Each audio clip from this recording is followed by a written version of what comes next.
So yeah, back to my Pokemon thing. Yeah, Glintstone's important, but Pokemon. But Pokemon's more important.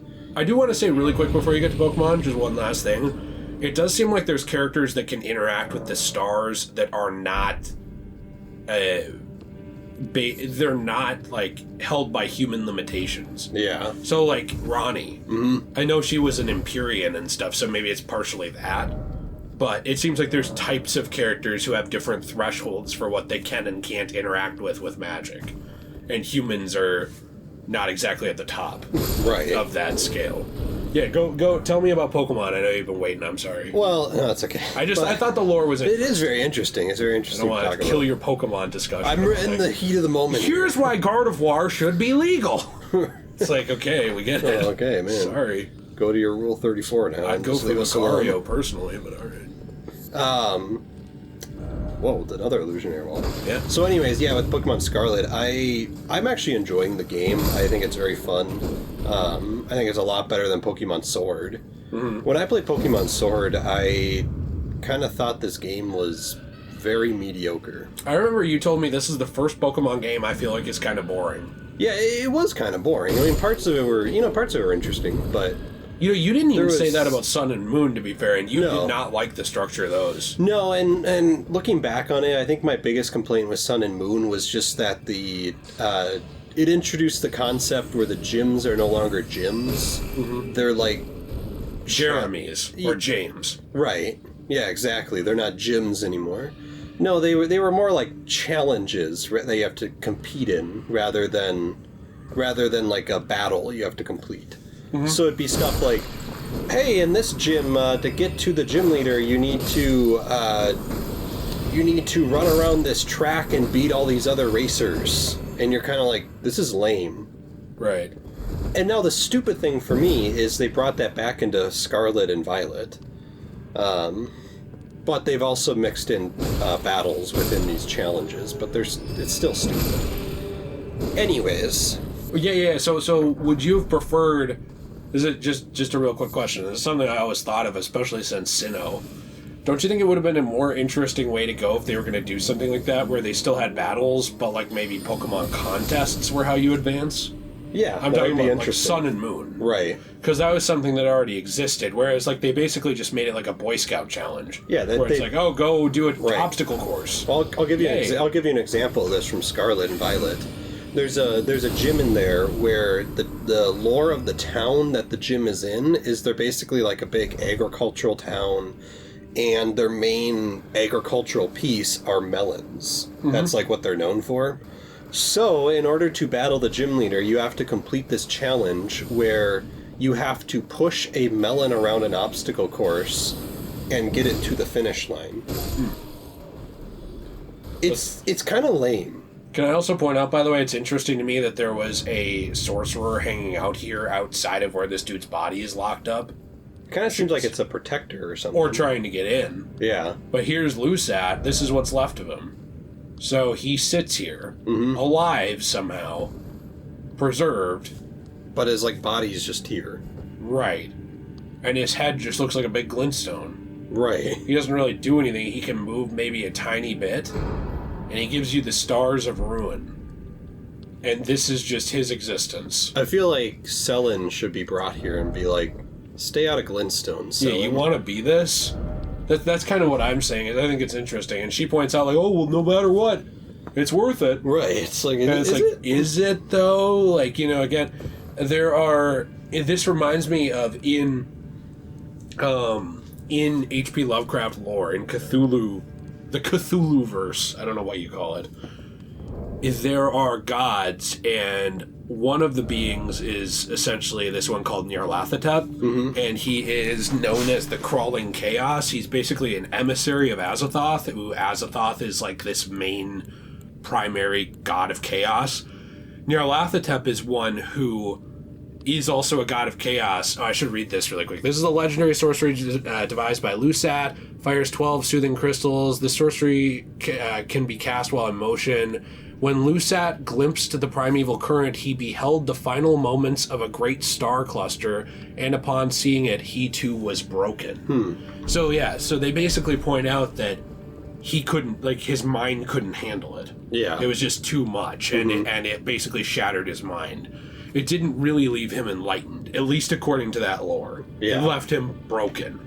And somehow still alive, which really fucking sucks. Like, it didn't even have the decency to kill him. No. Put him out of his misery. So it seems like once you're open to these like mysteries of the gods or whatever, it's like you're still alive, but you're just not. Right, which kind of sucks. A living husk, I don't know. But like with Nyarlathotep, it's like he could basically hypnotize humans into following him by like just being around them, but he could also drive them nuts by looking at him. And so could a lot of those other gods in ways too, where like the person's mind would be shattered by interacting with that being because it was just too much for them to understand.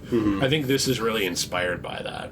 It kind of seems like it is. I also think you'd like those stories. They're very interesting and they're not long. Right. But they're all kind of in that same continuity of weirdness. Yeah, I'd wanted to buy the book at Barnes & Noble. I actually was going to buy it the other day.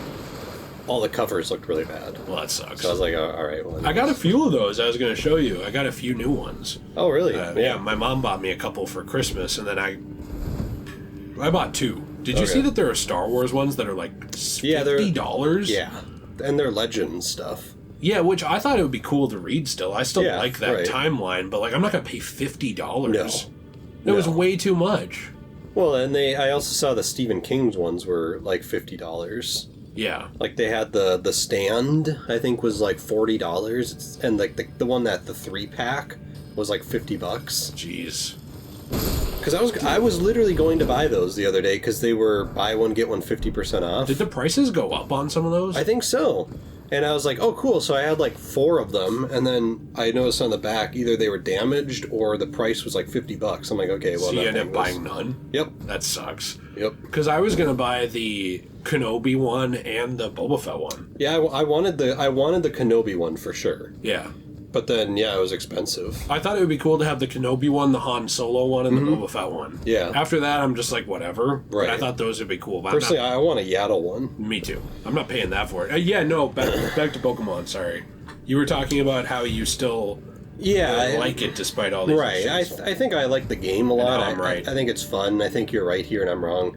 But no, I think the game is fun. I mean, it's some of the most fun I've had in Pokemon in a while, actually. Like, probably since the Black and White era. That includes X and Y, that includes Sun and Moon, that includes Sword and Shield. I think I'm having more fun on this game than those games. Does it include Soul Silver and Heart Gold? No, because those came out before Black and White. Okay, well, I kind of consider them that era-ish. You know what I mean? Like in the DS. Yeah. Well, yeah, no, I'm not trying to trap you. I'm just asking. Right. I mean, to me, the golden age of Pokemon is definitely Region 1 all the way through Sinnoh is like the golden age of Pokemon. Black and White I still really like, but I think Black and White was the start of the downhill trend for me, personally, although I know online disagrees with that. For some reason, they think Black and White is like god tier. I have something to add to that after we talk to Selwyn. Yeah. But I don't think Black and White 1 are loved as much as you think. I think it's mainly 2. Yeah, which I've never played, so... My apprentice, give me a moment later. I have a favor to ask. The form you see before you is merely a projection. My body lies elsewhere. But the Academy's shackles prevent it being moved. My body is on the Weeping Peninsula at the southern tip of the lands between, imprisoned in the ruins just down from the Church of Marika, past the plain of the Wandering Mausoleum. Can you make the journey to my body? I have something that I can only trust with you.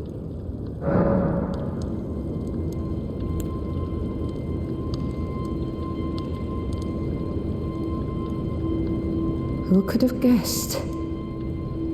What a place to find Master Lusat. You have my gratitude. This is all your work. I am truly pleased to have you as an apprentice and a kindred spirit. This is a mere token of my thanks. Please, take it.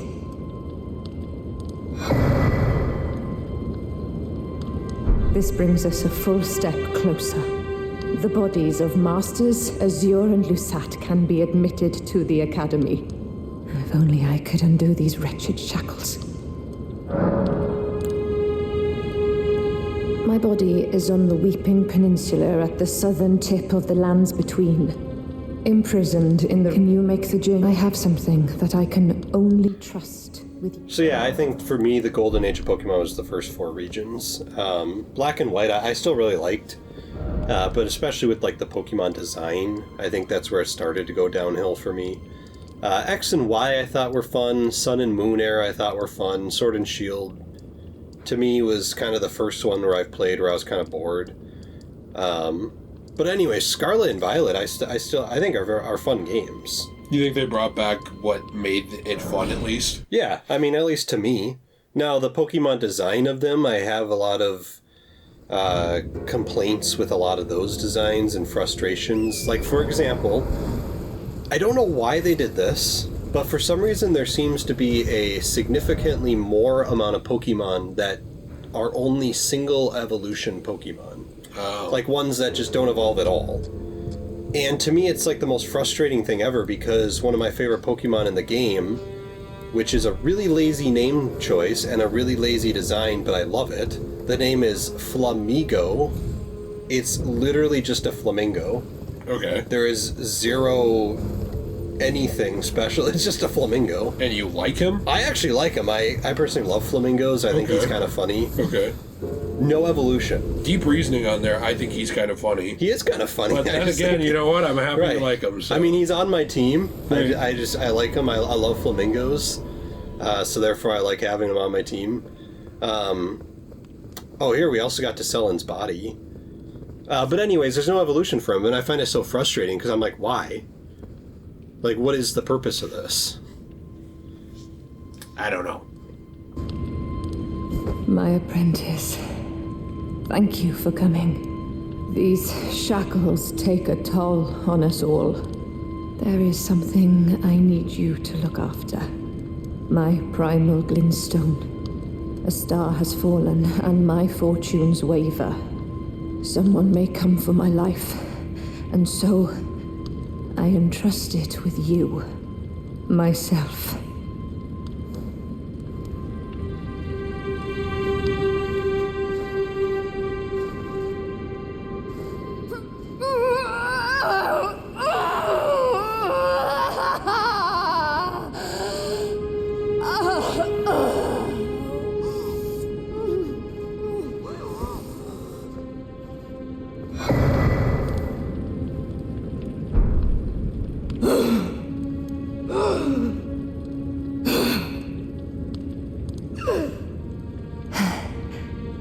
Thank you, my apprentice. This is my essence. Please, treat it with care. How's she still alive without that in her?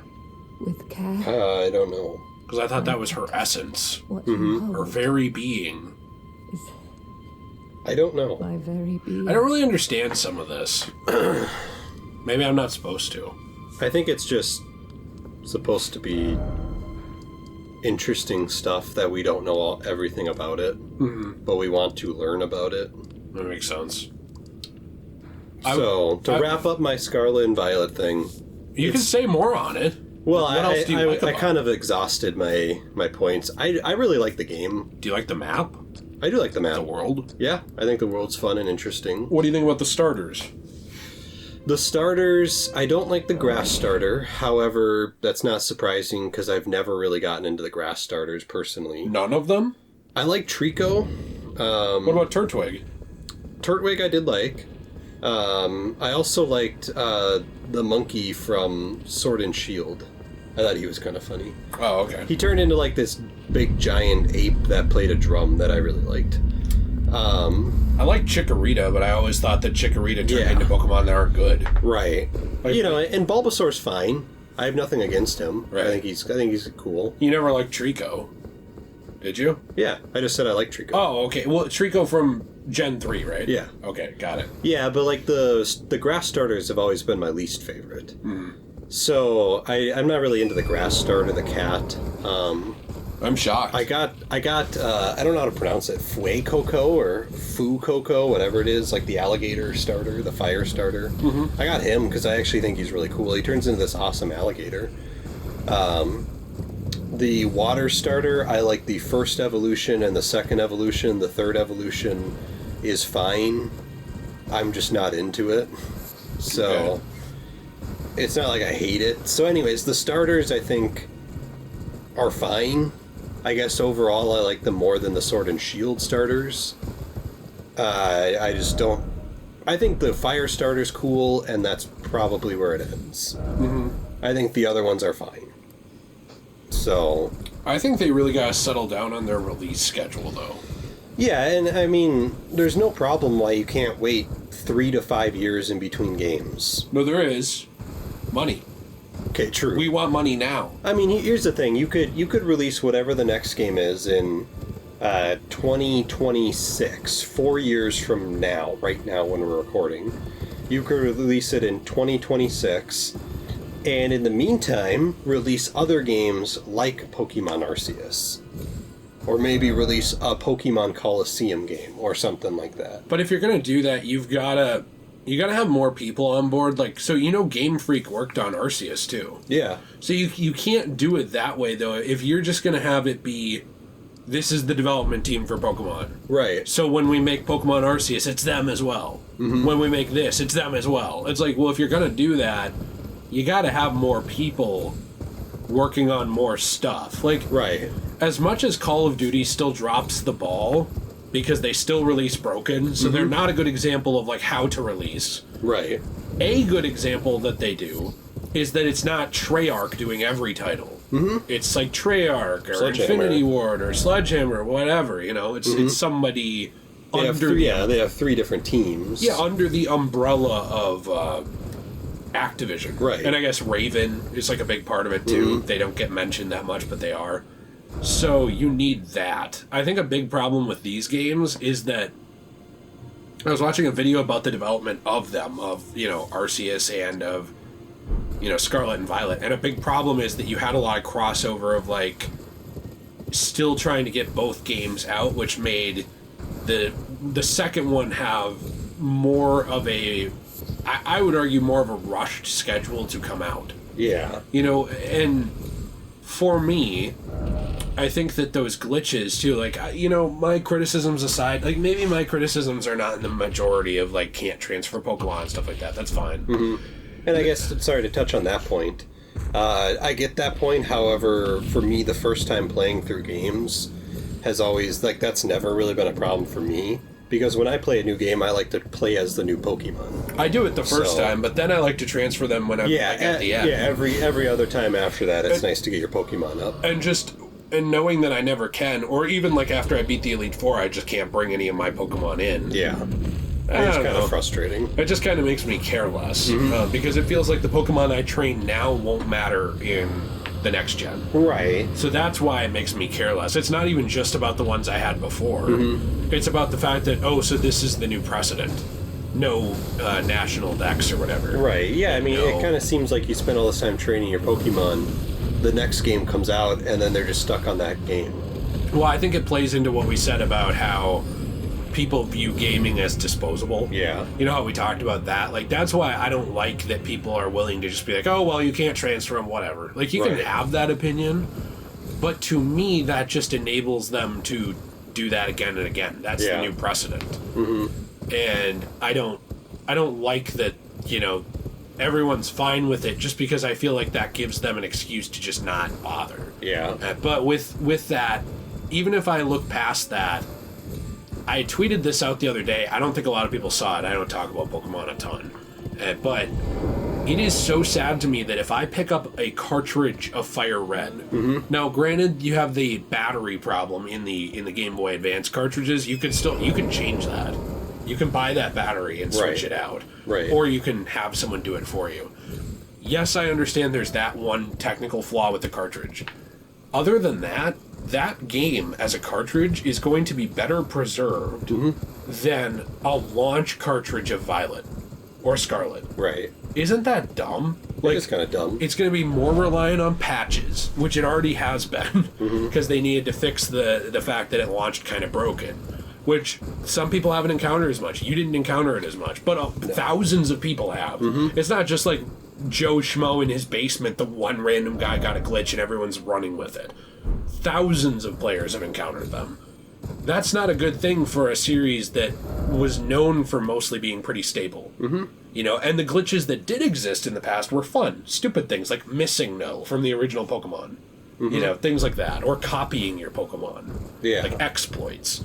Well, and there's certain ones that are fun on this one, too. Like, I saw a glitch of, like, your, whatever, you know, legendary you pick that you ride around on, glitching out of the map, so you're just riding on nothing. Yeah, and that's funny. I saw funny stuff like that. There's nothing wrong with that. No. I mean, it's just a funny harmless. glitch. It's a funny thing. But when it starts affecting the game, you know, the gameplay and progression and all that stuff, that to me is frustrating because I don't feel like that's as much of a thing on the older cartridges. Now, I won't say they're perfect. Gen 1 had glitches. Yeah. However, it didn't really make it... It didn't feel like it impeded on the game's success or progression. And they weren't super common, where it would, like, ruin your fun.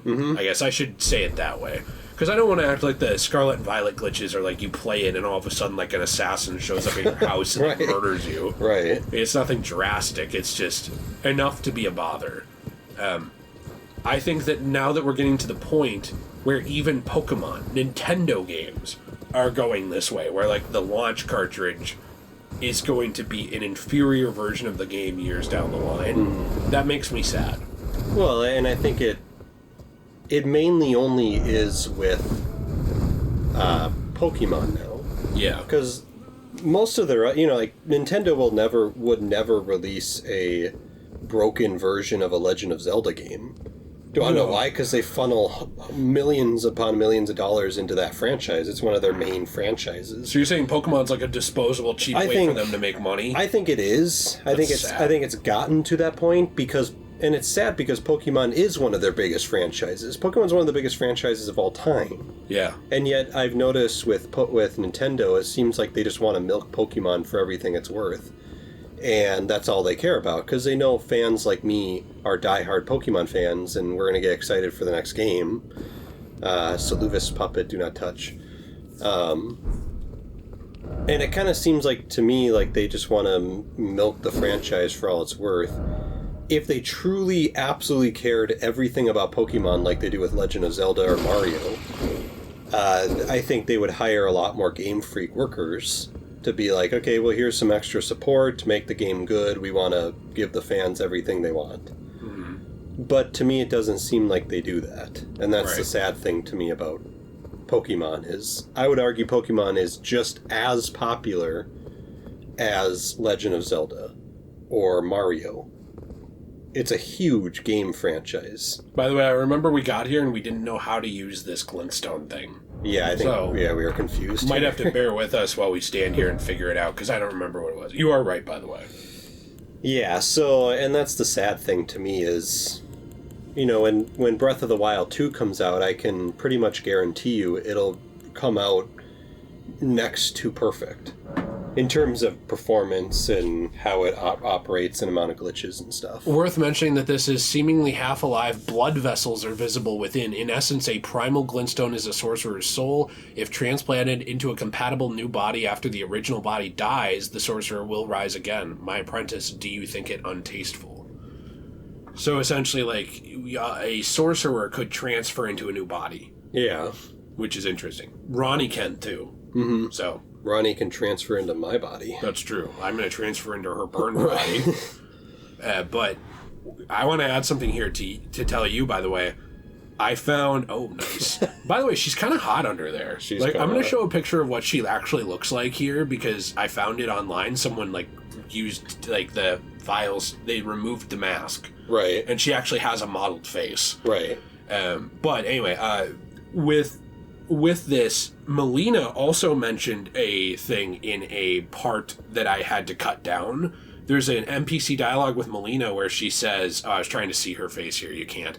There's a thing with Melina where she says, I now am burned and bodiless. And I thought that was an interesting connection to Ronnie. Yeah. Because people say they think there's a big connection between Melina and Ronnie. They have opposite eyes closed. Did you know that? One has their left, one has their right eye closed. I didn't notice that. Permanently. They also, I think, both have a mark on their face. And they have similar-ish voice. And then on top of that, they both have burned bodies. Okay. Both their bodies are gone. So I thought that was interesting. But anyway. Yeah, I think you're right. I think that it is a pump and dump. Yeah, it's it just really pump is. out a game. And I don't think Pokemon deserves that, though. No. I think it's a very venerated, respected franchise. It's won so many game awards. Not that those really matter, but it has. It has an insane amount of fans. Yeah, I mean, it's one of the most... You said it's one of the most popular media...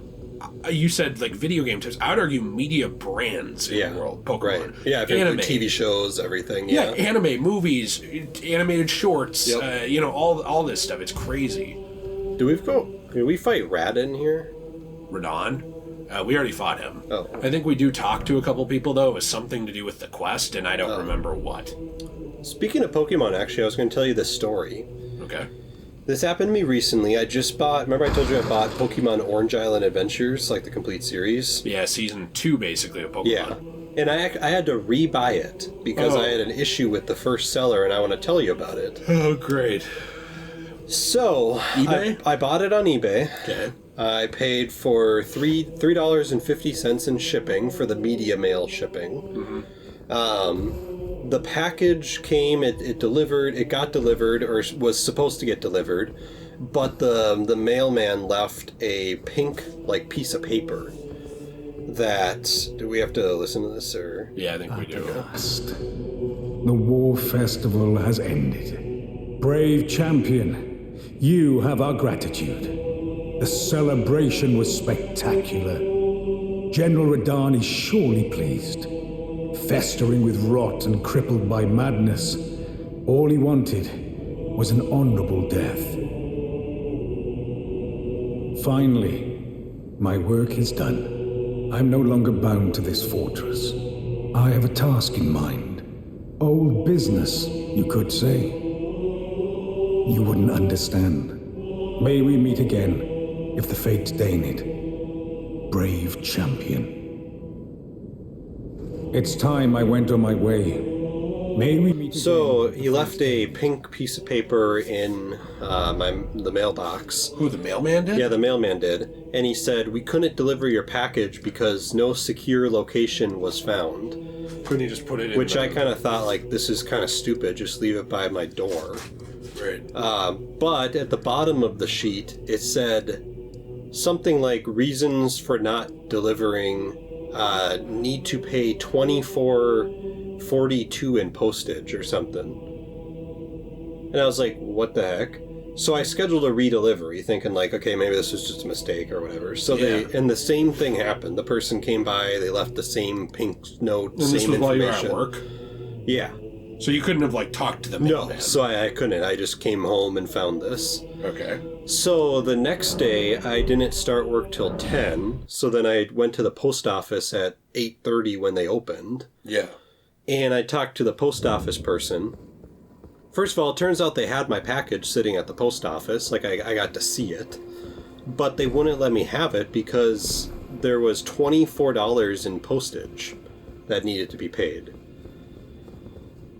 Even though they showed on the box, on the shipping label thing that's on the box, it says media mail. Well, it doesn't which is what DVD I paid count? for.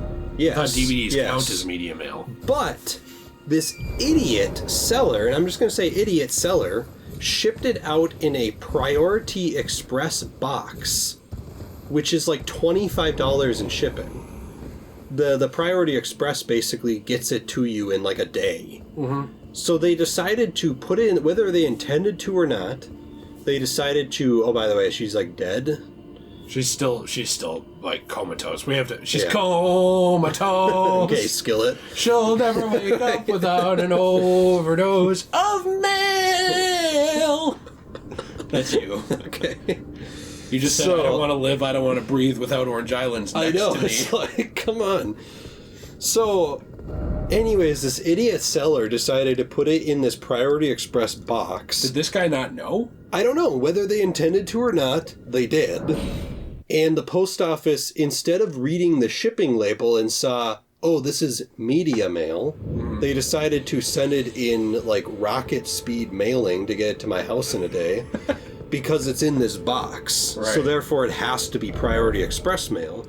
And because it has to be Priority Express mail, they're now charging me $24. Are you going to pay it? First of all, I said, how does this package even get shipped out without charging the shipper the postage? Right. Like, I can't just walk into the post office, drop a box off there without paying postage, and then just say, oh, just ship it out to there and we'll have the recipient pay the postage. That's Right. not how it works. Because there might not be a recipient. It's payment at time of service. That is not how it works. Yeah. So the post office should have scanned that and saw, oh, media mail. Oh, but it's in a Priority Express box. This person still owes $24 and charged the shipper $24 or take it up with them. Not like randomly ship it out to me and then have me pay for it. It's like they're coming after you to collect a debt. I know. It's like, what is this? Like, I already paid shipping and I didn't pay for this shipping. Right. So I told the person at the post office, I said, well, I'm not paying $24 for this because I didn't pay for this shipping. Right. I didn't want this box shipped up to my house in 24 minutes. Did you say minutes? No. You should. But it's like, so it's like. That's sarcastic. So it's like, Were they mean to you, by the way? No, the lady was super nice. Okay. And I was trying to be as nice as I possibly could. Well, that's good because sometimes they're dicks. No, yeah, this lady was really nice about it. And I basically told her, like, well, I'm not paying for this because I didn't pay for this shipping. And then you said, was she pretty? No. And you said, could I pay for this in another way? Could I pay for your dinner tonight? Is there another way I could pay for and this? And then you could repay me. Perhaps you want to give me something to eat. Right. I do something for you. You do something for me. Maybe we, cuddle up on the couch, watch some Orange Islands. We could watch... Well, no, I can't because I don't have it. Well, yeah. I'm saying, like, if you did, like, you get the box, right? So she's like, I will not open that box until you make me finish. In the post office. You have to make me finish in 24 seconds. In front of the postman. I've been wanting to impress him for a while. So I told her, I was like, well, I'm not paying $24 because I didn't pay for this postage. Oh, hey. So, we can finally do this. Transplant primal glintstone. Well, that was creepy. My allergies are killing me. That's okay. My apprentice. Just how long has it been? Thank you. You've helped me fill a new body once again, and it's truly a gem. Young and full of vigor, a snug fit for my primal glintstone. Better still, I've shed those awful shackles. Finally, I can return to the Academy to expel the Karian royal family and restore the primeval current. My dear apprentice. I owe this all to you. Finally, I can return to the Academy to expel the My apprentice, as thanks for procuring this new form, I'll be holding you to a higher standard. So Nate had to pee really bad. Basically, we got her a new body, right? You wish to, have I not we wished got to? her a new body that had been made by Saluvis or whatever. Saluvis can make these puppet bodies. I don't really understand the magic of it, but he can. So she's going to try and kick Renala out of the Carrion, out of the Academy. Sorry. My allergies are like murdering me right now, so I'm having a bit of a hard time. But Nate will be back for his story in a couple minutes. So essentially she's going to go to the Academy and try and kick them out. There's still some stuff we have to do. There's a fight here as well. I don't remember if we do it now or if we come back here in a minute. I think we end up coming back here.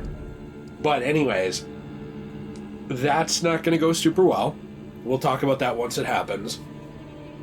I have my own shipping stories, by the way, that are just horrible, but they're not as filled with drama as Nate's. One of them I wanted to say before we get back to Nate's story, because he's peeing forever.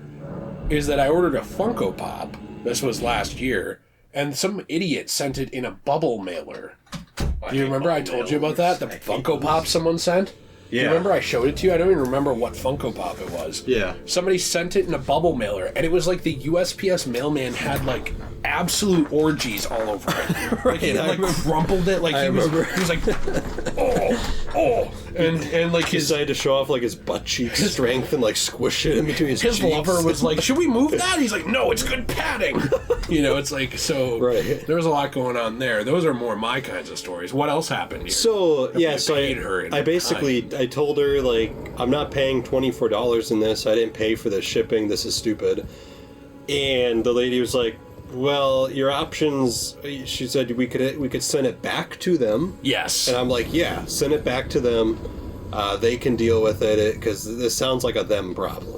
That's how I put it. I'm like, "This is a them problem." Like, right. They're the ones that put it in this stupid box. Yeah, that's on them. Like, they can pay for this. Right. So she just sent it back to the person, and then I asked for a refund on eBay. Yeah. Now, what I'm angry about is this seller apparently doesn't know how to use the computer, because before I went to the post office, I sent a picture of that ticket to them and been like, "Do you know anything about this? Like, why am I being charged $24 for this?" Right. And they didn't answer? And they didn't answer.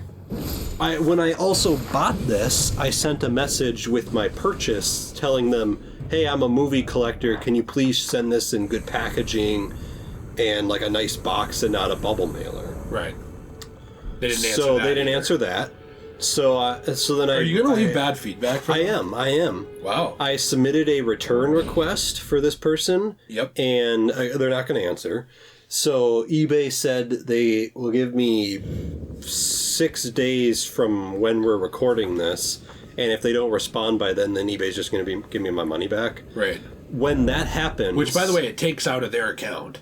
out of the seller's account, yeah, good. Yeah, they lose that money. Good. They don't get to just keep that money and then Right. eBay eats the cost. Good. No. That's how it should be. And if they can't collect the money, I think they go after that person because they have their tax ID and everything because of selling through them. Right. So I'm going to do that. I'm going to wait till that happens. If they don't respond with the return, I'm actually going to go on and leave some really bad feedback from them. Well, you have their address. Have you considered paying them a visit? I actually may have done that already. No, I'm kidding. I like the idea that you show up, they're like, "Hello," and you're like, "Surprise, motherfucker." So yeah, I'm going to leave some bad feedback. But I'm like, what a dumb seller. Right. Like, who in the world does this? This guy, apparently. Like, who in the world sits there and is like, "Yeah, I'm going to ship out this $15 season of Pokemon. I think I'm just going to put it in the priority mail express box." It's like, well, first of all, how did you even get one of these boxes? Because don't you have to pay for these? You can get them. So if someone sends something to you and you keep it, Oh, he just reuses he the probably box. reused it. Because So, I've had those before, and okay. Jill's been like, "Should we use this?" And I'm like, "No, we can't." Right. Like it's their Because then the post stupid office, thing. yeah, the post office sees that and they're like, well, this is a different box. I think maybe you could cover it in paper Right. and then send it that way. But Well, I don't know. yeah. I wouldn't even risk doing that. I'd just get rid of the box. Yeah, I one time sent out something in the mail where it had one of those, like, fragile, flammable item things, like the stickers on the side. I like how you have a note on it. Bomb. Do Right. not shake. I know. It's like, what? And the person said, like, does this have one of these items in it? And she listed off a name, and I was like, no. I'm like, it's just a TV show, and I had no idea you couldn't do this at the time. Right. Oh, so she told you. So you can't? she's like, so we can't do this. What we can do is if you want to tape this thing over it, which basically just covered it up. Yeah. So I was like, sure, we'll do that. And then she just taped it up and then did that. But See, I like when they're helpful. I know. And I'm like, Like, so I'm not there to make their job hard. It's No. just I don't know every single... we don't know all the postage rules. I don't know every single Glintstone sorcery of the USPS Right, it's like- media mail It's like, system. we don't know this thing. Well, this is So- like how... Did you know that graphic novels count as media mail? Yeah. But comic books don't. Right. They both have advertisements in them. Did you know that? Mm-hmm. Graphic novels still have ads in them. Yep. Almost everyone I've ever seen has an ad for other books. Yeah. So do comic books. They have an ad for other books or for products. And it's like, well, there's an ad in this. We can't do it. It's like, really? Because you can do it with a bigger version of it that's heavier.